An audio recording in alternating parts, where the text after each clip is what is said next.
পৈলানের দিলীপ মণ্ডলের কথা নিশ্চয়ই আপনাদের মনে আছে, যার সাম্রাজ্যে এভাবেই বাঘে হরিণে একঘাটে জল খায়, ম্যাকা ওড়ে। আর এবার আপনাদের একটা হোয়াইট হাউসের ছবি দেখায়। দেখুন হোয়াইট হাউস, এই হোয়াইট হাউস কার?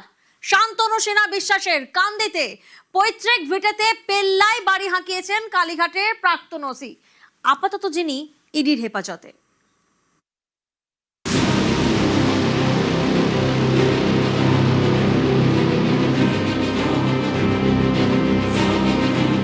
বাংলার মাটিতে যেন প্রাসাদের লড়াই।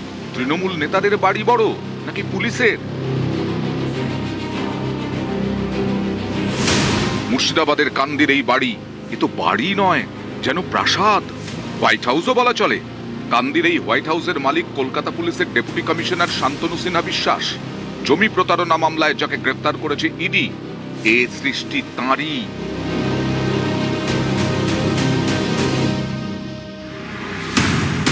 কদিন আগে সবাইকে তাক লাগিয়ে দিয়েছিল পৈলানের তৃণমূল বিধায়ক দিলীপ মণ্ডলের বাড়ি।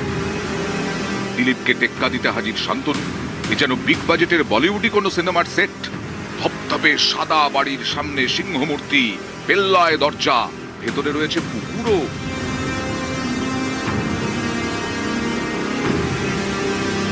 ছিলেন ওসি, তারপর ডিসি। সেই শান্তনু সিনহা বিশ্বাসের পৈতৃক ভিটে কান্দি পুরসভার ৮ নম্বর ওয়ার্ডের জেমো বিশ্বাস পাড়াতে। কবছর আগেও ছিল ইটের বাড়ি, 5 বছরের মধ্যেই ভোল বদল। ইটের বাড়ি একেবারে রাজপ্রাসাদ। এই তো আজ মোটামুটি 1 সপ্তাহ কি 2 সপ্তাহ মনে হয়ে গেল। এমন নেই। আপনাদের সঙ্গে কেমন সম্পর্ক আছে? সম্পর্ক কারোর সঙ্গে রাখে না, পাওয়া কেন রাখে না। রাত্রিবেলায় আসে, অত আবার রাত্রিবেলায় চলে যায়। যে কদিন থাকে পাড়াতে কারোর সঙ্গে মেশে না, কিছু না।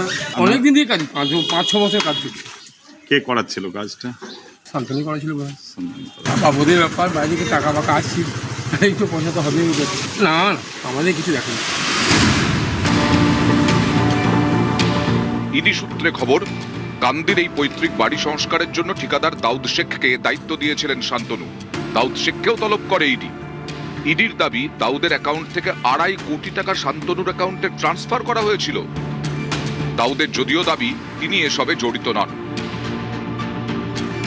না, আমি কোথায় পাবো 2.5 কোটি টাকা? আমি দেবোই, বাবার সঙ্গে আমার কি সম্পর্ক আছে তোকে দেবো? আমি যেটা চেয়েছিলাম 2বার কাজ করে সে পেমেন্টটা আমাকে দিয়েছে। এগুলো না, এগুলো ভুলভাল ছড়াইছে, এগুলো আমি বলতে পারবো না। এগুলা আমি টাকা পয়সা কারোর সাথে জড়িত থাকি। প্রাসাদের মতো এই বাড়িতেই থাকেন শান্তনু সিনহা বিশ্বাসের বোন গৌরী সিনহা বিশ্বাস। তিনি আবার তৃণমূল পরিচালিত কান্দি পুরসভার ভাইস চেয়ারম্যান, যদিও বর্তমানে খোঁজ নেই গৌরীর। দেখুন, আমি এই শহরে ছোট থেকে বড় হয়েছি। এই শহরে ছোট থেকে ওই বাড়িটা আমরা দেখে আসছি। বাড়ির কিন্তু কোনো পরিবর্তন বলতে কিছু রং হয়েছে, কিছু রিনোভেশনের কাজ হয়েছে। সেখানে কিন্তু এই বাড়িটা অতি প্রাচীন বাড়ি। বাড়ির কিন্তু স্ট্রাকচারে কিন্তু সেই অর্থে পরিবর্তন নেই। রাজ্য সরকার বদলের পর গত 14ই মে ইডির হাতে গ্রেফতার হন শান্তনু সিনহা বিশ্বাস। তার বিরুদ্ধে জমি দখল থেকে তোলাবাজির মতো অভিযোগ রয়েছে। শুধু তাই নয়, পুলিশের বদলিও নাকি কন্ট্রোল করতেন তিনি। শান্তনুর দোতলা বাড়ি রয়েছে বালিগঞ্জ ফার্ন রোডে। তবে কি দুর্নীতির টাকাতেই এত রমরমা শান্তনু সিনহা বিশ্বাসের? উঠছে প্রশ্ন। কান্দি থেকে ক্যামেরায় রাকিবুল ইসলামের সঙ্গে প্রণব বন্দ্যোপাধ্যায়, নিউজ 18 বাংলা।